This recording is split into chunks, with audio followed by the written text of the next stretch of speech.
से कह रहा हूं कि अखिलेश यादव में ना तो काबिलियत है अपने पिता की तरह, ना अखिलेश यादव में जज्बा है सेकुलरिज्म को जिंदा रखने का, मगर अखिलेश यादव और समाजवादी पार्टी में बार बार वो यही कहते रहेंगे कि आप हमारा साथ दो, मुस्लिम समाज हमारा साथ दो, दलित समाज हमारा साथ दो, तो हम कामयाब हो जाएंगे। आपने वोट दिया तब भी बीजेपी कामयाब हो गई। यकीनन बीजेपी को हराना है, मगर समाजवादी पार्टी उत्तर प्रदेश और दासना से बीजेपी को नहीं हरा सकती। अगर दासना से आज अगर कोई योगी आदित्यनाथ को, नरेंद्र मोदी के दांत को खट्टा कर सकता है तो उसका नाम हाजी आरिफ है। तो मेरी आपसे गुजारिश है कि आप अच्छा फैसला लेकर हाजी आरिफ को और एमआईएम पार्टी को कामयाब करिए। आज अखिलेश यादव का मामला आप देख रहे हैं कि मुझे अभी बताया गया कि मीरठ को गए थे और मीरठ में कहां पर कैंपेन करते हैं, जो पूरा का पूरा उस वार्ड में जाते हैं जो अल्पसंख्यक समाज मुस्लिम बाहुल इलाका है। अखिलेश यादव से वहीं पर कैंपेन करने के लिए जाते हैं और जब वहां पर गए तो अखिलेश यादव के मुंह के सामने खड़े होकर मीरठ के उन गयूर लोगों को मैं सलाम करता हूं जिन्होंने अखिलेश यादव के सामने खड़े होकर उनके मुंह पर कहा कि मजलिस इत्तेहादुल मुस्लिमीन जिंदाबाद, मजलिस पार्टी जिंदाबाद। तो अखिलेश यादव गुस्से से लाल पीले होकर अपनी गाड़ी में बैठकर वहां से भाग जाते। तो अखिलेश यादव को मालूम हो गया कि वो जो झूठ बोल रहे थे मजलिस पार्टी के ताल्लुक से, उत्तर प्रदेश की जनता, मगरबी यूपी की जनता, मीरठ की जनता और मुझे मालूम कि दासना की जनता भी उनके झूठ को उनके मुंह पर तमाचे के तौर पर मारेगी और सच्चाई को कामयाब करेगी। तो मेरे अजीज दोस्तों और बुजुर्गों, मैं दासना की सरजमीन से मीरठ की जनता से भी अपील करूंगा कि आप मजलिस के मेयर के उम्मीदवार को और पार्षद के तमाम उम्मीदवारों को आप कामयाब करिए। मैं मीरठ की आवाम को बता रहा हूं कि आप हरगिज इस बात का ताज्जुब मत करिए कि अगर आप अपने के कोर्ट का सही इस्तेमाल करेंगे तो मीरठ से मजलिस का मेयर बनेगा और हम एक तारीख को रकम करेंगे। वहां पर समाजवादी पार्टी हो, बीएसपी हो, इनमें अब दमखम नहीं रहा बीजेपी से मुकाबला करने के लिए। आज अखिलेश यादव 2024 के लोकसभा के चुनाव के लिए कभी हमारे तेलंगाना के मुख्यमंत्री के साथ बगल में बैठ जाते हैं, तो कभी बंगाल में ममता बनर्जी के पैरों के पास बैठ जाते हैं, तो कभी नीतीश कुमार के सामने अपना सर झुका देते हैं। अरे याद रखो, 2024 में अगर बीजेपी को हराना है तो तुमको बीजेपी को उसकी हिंदुत्व आइडियोलॉजी पर हराना पड़ेगा। अगर अपोजिशन के लीडर मिल जाएंगे इससे कुछ फायदा नहीं होगा।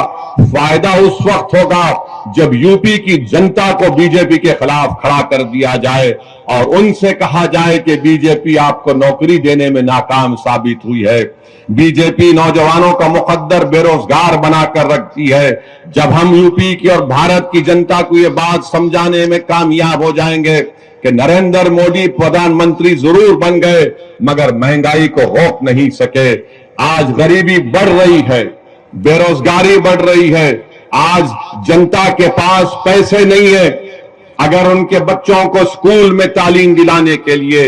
आज गरीब इतना परेशान है करके घर में अगर कोई बीमार पड़ जाता है तो उसको कर्जे लेकर अपने दोस्त या अपने रिश्तेदारों का इलाज करना पड़ता है।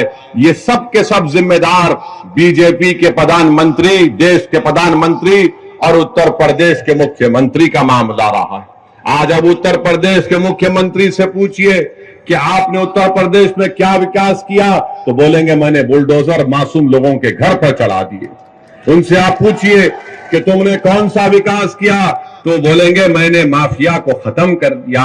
अरे माफिया को कहां खत्म हो रहा है? अरे ये तो बताओ कि आपके बीजेपी में कितने ऐसे माफिया नेता बैठे हैं, उन पर फूल बरसाए जा रहे हैं, उनको आप अपनी सत्ता में रहकर अपनी छत्र छाया में उनकी हिफाजत कर रहे हैं। और जो कोर्ट से मुल्जिम करार दिया जाता, जिसके हाथ में जंजीरें होती है, तो पुलिस की मौजूदगी में उनको लोग आकर उनके सर पर गोलियां चलाकर उनकी हत्या करके चली जाती है और मुख्यमंत्री बोलते हैं कि मैंने माफिया को मार दिया। मुख्यमंत्री आपकी पुलिस है, उत्तर प्रदेश की पुलिस की कस्टडी में 2 प्रिजनर्स हैं और उनको आकर सर पर गोलियां मारकर, और मारने वाले पूरी तैयारी के साथ आए थे, मारकर हथियार फेंककर पुकारते हैं सरेंडर सरेंडर और जेएसआर का नारा। मैं उन पुलिस वालों से मेरा एक सवाल है, अगर वो जेएसआर का नारा नहीं लगाते और तकबीर बोलते तो निकाल कर उनको वहीं ढूंढ देते थे। ये कौन सा आपका इंसाफ है, बताओ आप। और मुख्यमंत्री बोलते गोली का जवाब गोली से देंगे, तो वहां पर क्या हो रहा था? गोली का जवाब जबान से भी नहीं दे पा रहे थे।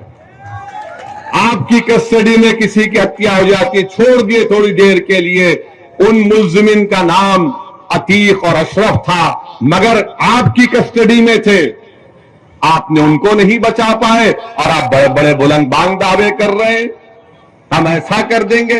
अरे तुम्हारी कस्टडी में जो प्रिजनर है तुम उसको नहीं बचा पाए।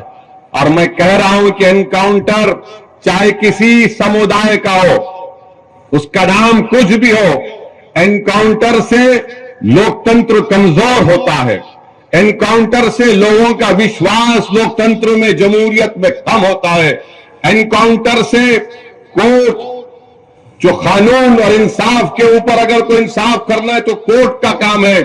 जनता का एतमाद कोर्ट से कम हो जाएगा, जनता का एतमाद पुलिस से कम हो जाएगा, क्योंकि अगर कोई सत्ता में बैठ कर तय करेगा कि कोर्ट फैसला नहीं देगा, मैं गोली से इंसाफ करूंगा, तो जमहूरियत खत्म हो जाएगी।